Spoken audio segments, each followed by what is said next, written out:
बहराम ठंडी हवा के बहाने बीना को ट्रेन के दरवाजे के पास ले जाएगा।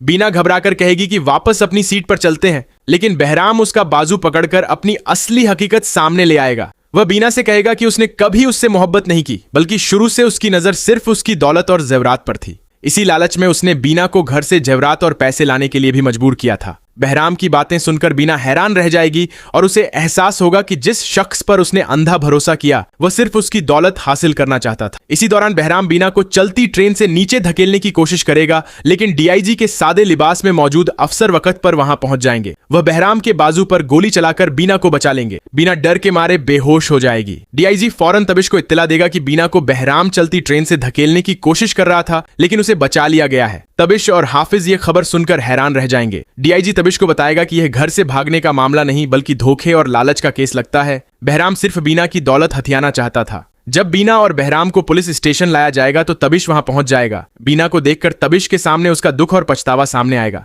बीना रोकर कहेगी कि उसने तबिश पर भरोसा खो दिया था और इसी तन्हाई में बहराम की बातों में आ गई। उसे अब एहसास हो चुका है कि बहराम सिर्फ उसके पैसों का लालची था। बीना तबिश से शिकायत करेगी कि उसने उसे नजरअंदाज किया, बच्चों के सामने उसकी इज्जत नहीं की और दूसरी शादी का फैसला करके उसकी जिंदगी में एक खालीपन पैदा कर दिया। वह कहेगी कि वह गरीबी में भी तबिश के साथ जिंदगी गुजार सकती थी, लेकिन उसे किसी दूसरी औरत के साथ बांटना उसके लिए मुमकिन नहीं था, क्योंकि वह आज भी तबिश से मोहब्बत करती है। तबिश को अपनी गलती का एहसास होगा और वह बीना से माफी मांगेगा। वह वादा करेगा कि आइंदा किसी दूसरी औरत के बारे में नहीं सोचेगा और बीना को वापस घर चलने के लिए कहेगा। बीना भी तबिश की बात पर दोबारा भरोसा करने का फैसला करेगी, लेकिन इसी वक्त बहराम की बीवी अपने 3 बच्चों के साथ पुलिस स्टेशन पहुंच जाएगी। वह तबिश के सामने अपने शौहर को माफ करने की दरख्वास्त करेगी। ये देखकर बीना हैरान रह जाएगी कि बहराम पहले से शादीशुदा है और उसके 3 बच्चे भी हैं। बीना को बहराम के झूठ का यकीन हो जाएगा और उसे मालूम होगा कि बहराम ने उससे अपनी शादी और बच्चों की हकीकत छिपाई थी। उसे बहुत गुस्सा आएगा और वह बहराम को खूब बुरा भला कहेगी।